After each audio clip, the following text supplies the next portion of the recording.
Hey everybody, my name is Owen Gregor and welcome to today's video. We're going to be speaking to special guest Jamie Headon. He doesn't do many interviews, so let's enjoy this one. He's just recently qualified for the CrossFit Games, he's been to regionals and he's won Ireland's Fittest Man 2 years in a row. We're going to be talking about his training and nutrition during lockdown, what his thoughts are on the recent changes to the CrossFit Games, and also any plans he has for competitions this year. So enjoy. Also, you'll see only about 20% of people who watch my videos actually subscribe to the channel, so if you can, please subscribe, turn on notifications, give the video a like, drop it a comment, and enjoy. Hey guys, who do we have here and what gym do you own? I'm Jamie Headon and I own CrossFit C2F. Jamie, thank you so much for joining me today. Your first ever CrossFit interview. I feel privileged. Thank you. Let's get some good questions on. Jamie, we're going to talk about a few things today, but let's get started firstly on the CrossFit Games. So you qualified on a team this year to go to the CrossFit Games. Obviously, the teams has been cancelled and now it's just going to the top 20 in the Open. Before we talk about what's happening with your team and your plans for the rest of the year, what's your thoughts, first of all, on the changes and just going to the top 20 in the Open and no winners from, let's say, each country going? Yeah, so like everyone's saying that it is fair that the top 20 are going because they're the fittest athletes.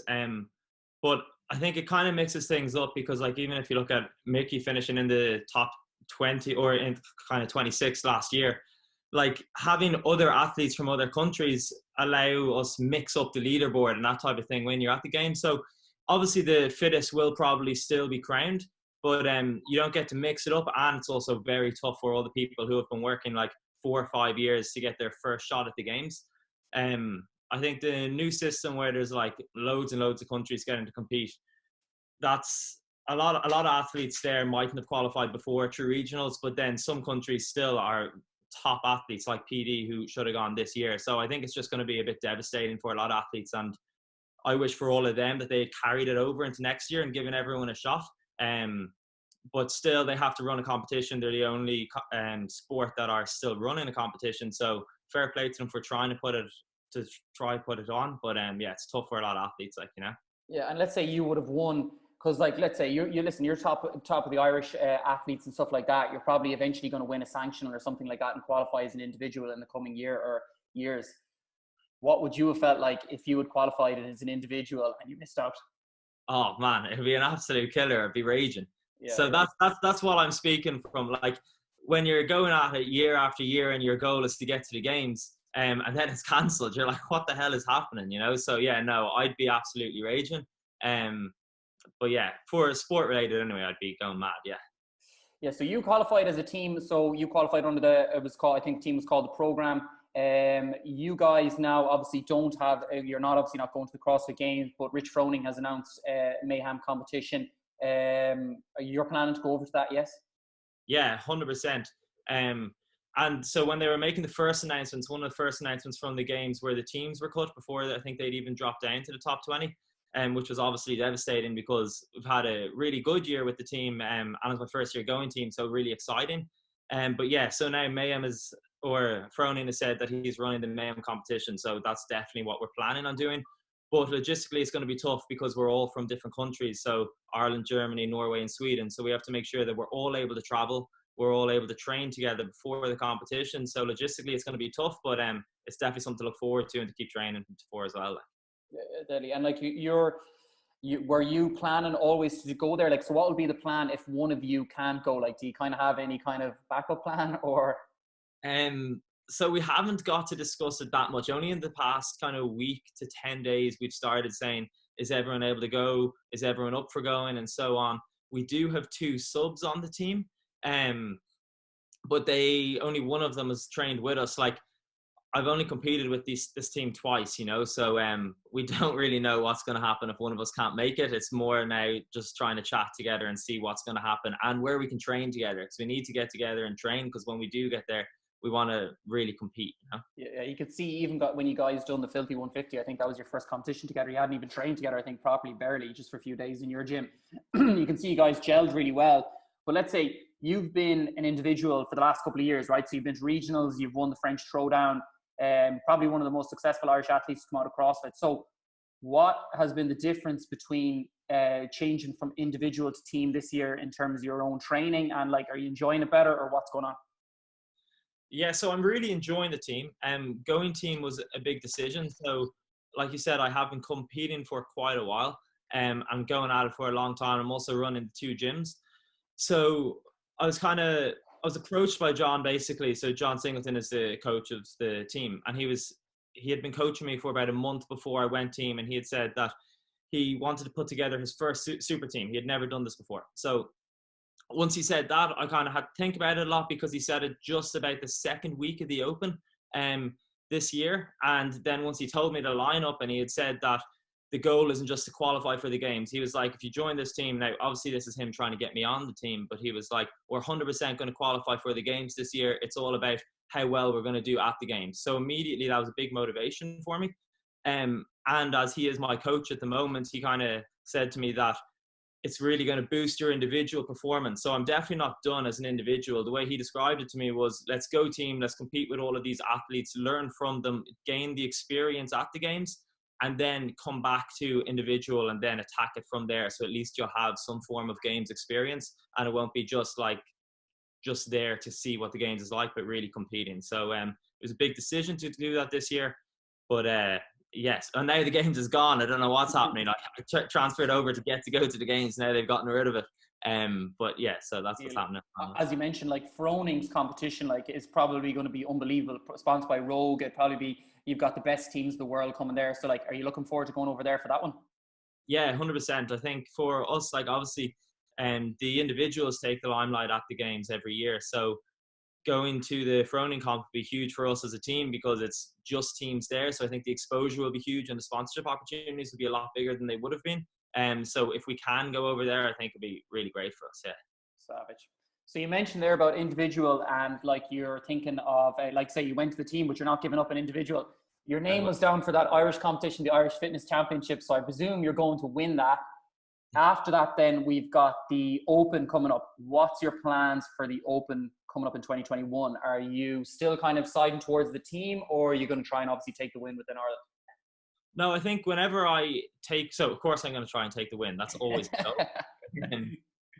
and sorry, but yeah, like whenever I put myself into a competition, to say I'm doing the Open, even if the plan was to go team later on in the year, when I'm doing the Open, I'm 100% focused on winning just for me. And then off the back of that, I'll make my decision later on. But yeah, the goal right now is to finish this year off as team, hopefully get to go to Mayhem. I am definitely not done as an individual, and going team has been great fun, but it's kind of relit my fire to really attack the individual circuit. So I'm coming back individual, but I'm going to enjoy team for a little bit as well. Boom, you heard it here first. He's coming in hot, deadly. All right, so listen, we're going through obviously isolation at the moment in terms of lockdown. As you mentioned, you're running 2 gyms. You have a lot of shit going on. You live outside, obviously, the radius in terms of where your gym is. What's going on with your own training, and how are you approaching it? Yeah, so we had to shut down both gyms. We shut down Trinity completely for the meantime, and then the Chapter 2 gym as well. We had to close. So since lockdown, mainly I've just taken a good bit of equipment to my house. No barbells or anything, but I got a few heavy sandbags as well. I can go to my own gym now, but I've kind of stayed away from it more just to work all of my weaknesses really, and just try to really build up my aerobic capacity, doing a lot of kettlebell work, heavy dumbbell work, a lot of sprints, running, sleds, that type of stuff. I really like the heavy barbell part of the game. So, and I feel that's one of my strengths. So I'm almost putting myself in my own isolation, saying I'm not allowed to go to the gym, and it's forcing me to work all of these other things. So that's what I'm doing at the moment. Now I'm starting to head back and do maybe 2 strength days a week. So I get like 1 heavy ollie day and 1 heavy squat day or deadlift day. And then again, I'm building on all the other stuff. Finally, I'm kind of doing that because I feel, since we're going through such a long isolation period, I feel that the Open will be very much based on like wall balls, doubles, dumbbell work, and a lot less heavy stuff this year, because people have been in lockdown. We don't know how long the lockdown is going to go on for. So yeah, I'm trying to adapt as much as possible, I suppose. Okay, cool there. And you mentioned your weaknesses like aerobic capacity and stuff like that. Give us an idea, because you mentioned there, you told me before we started, obviously some of the things you're doing. Give your secrets. What are you training at the moment for the aerobic capacity? Like a lot of running and stuff, is it? Yeah, so I'm doing a few different things. I want to say joining the team, right? When I joined the team, I thought my running was okay. And then I met Josh, who is an absolute freak of a runner, and I realized I could barely keep up with the girls in Norway. So now I know my running is useless. So what I'm doing now is I'm going on kind of long runs in Ticknock, some weighted vest runs. I'm doing big sled pushes, like with a couple of lads doing like 2K sled pushes type of thing. And also doing some sprint training with a couple of my friends who play professional sport. So I'm doing some of that as well. So I'm just kind of mixing up between all of those areas, but really trying to build up on my running. And I got a bike in the apartment as well. So doing a bit of biking too. Deadly. All right. So training seems to be in order during lockdown and stuff like that. What's going on with your nutrition and stuff like that, right? So some people are interested in terms of what athletes are doing in terms of like supplements and nutrition, right? But we're in lockdown now. Some people are giving themselves the excuse that they can eat whatever they want and they'll get back to whatever. But obviously you're not far away from coming up to the throwing competition and Waterford and then the Open. What's going on with your nutrition at the moment? Are you keeping good or are you eating shit? I'm keeping good. Like I always say, my nutrition's not really one I think a lot of people should follow. Because so I do eat relatively healthy. I try to cut out all pasta, pizza and bread. But other than that, like I don't mind getting a few takeaways and that type of thing. I kind of eat based on performance. So if I feel like I'm training well and moving well, I don't mind rewarding myself with a pack of cookies or something like that, you know. But if I'm sluggish in any way, then I really tighten things up. So I think for me, it comes down to like body composition, like how you look and how you're moving. And if I feel I'm in good shape and I'm moving well, then I'll just keep eating the same thing. I've never really counted calories or anything like that. I don't like to restrict myself and add extra stress. So I just kind of stick to my own little pattern there. So yeah, no, definitely. You and Mickey Smith have the weirdest diets ever. If I see you guys what you eat compared to everyone else, I think the two of you get away with absolute murder. But let's say that's what I miss. I'm missing the double bunts on Thursdays. I need that back. Yeah. So let's say, let's say nutrition and training. Let's talk a little bit more future now in terms of like next year. So let's say the Open goes whatever way and you qualify for the games as an individual or anything like that. What about competitions? Is there any actual competitions or sanctionals that you would like to do? Let's say Dubai, Wadapalooza, or any of them ones. Is there any of those ones that you're like dying to compete at just to get the experience? Yeah, so firstly for me, the competitions are my favorite part by far. I made a decision a couple of years ago that I wasn't going to just focus my whole year on the Open. Obviously, it's a huge reward winning the Open, but then if I'm to come second or third and then look back and not have done any competitions, I feel like I'll have missed out a lot, and I just love the competition experience. So for me, doing the French Throwdown every year, I just love that one, probably because it's the one that kick-started me into competing properly in CrossFit. So French Throwdown every year. I'd love to do Dubai. I haven't qualified for that yet, so that would definitely be a big one. Not really Wadapalooza. Let me think. I think the Dubai one is the one that I haven't really done yet. So that's probably the big one that I want to do. Yeah, the prize money might attract you to that one, huh? Yeah, exactly. Do you think you would have killed yourself for that last event? 10,000, I think it was dollars or something to win if you won that last event. Oh, that was insane. That was crazy. Yes, 100%. Just go full mental and try to take home the cash money. That's brilliant. All right, man. So we're nearly done here. We got one final question for you before we finish. Who is going to win the Irish Open in 2021? Give me his name.